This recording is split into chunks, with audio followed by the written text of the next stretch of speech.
nurturing your family. The pulse of the garden. The love vine didn't just grow on their island estate, it lived there.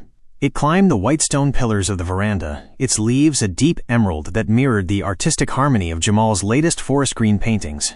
When the family was at peace, the vine pulsed with a soft golden light, much like the sun-like energy Taijuan radiated from his study. The great fading, but peace is a practice, not a permanent state.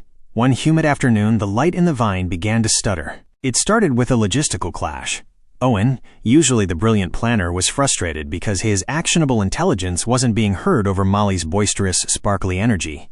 Leo, in his strategic wildness, had accidentally tracked mud over one of Jamal's sketches, and Olivia's practical intuition was stretched thin, trying to mediate everyone at once. By evening, the love vine had turned a brittle, sickly gray. The translucent buds, which should have been glowing like lanterns, hung limp and colorless. The quiet anchor. Taijuan stood by the vine, his rooted calmness undisturbed, but his eyes heavy with concern.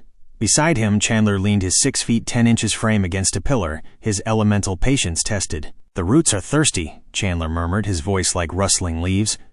"But not for water." The restoration. Olivia was the first to act. Using her leadership, she gathered her siblings. She didn't scold. She simply sat on the grass and beckoned them.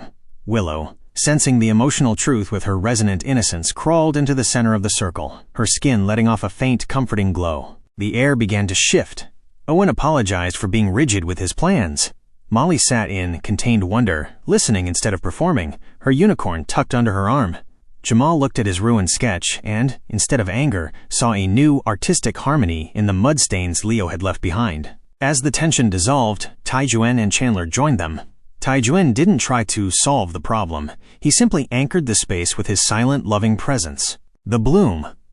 The response was immediate. A surge of violet and gold light raced up the vine. The brittle gray leaves softened into velvet. Then, the bloom happened. At the center of the veranda, a massive, translucent flower unfurled.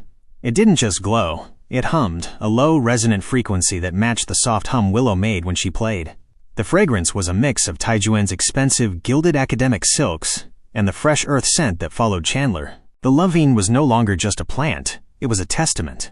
The family realized that as long as they prioritized their connection, the island would always be in bloom. Your next step. That was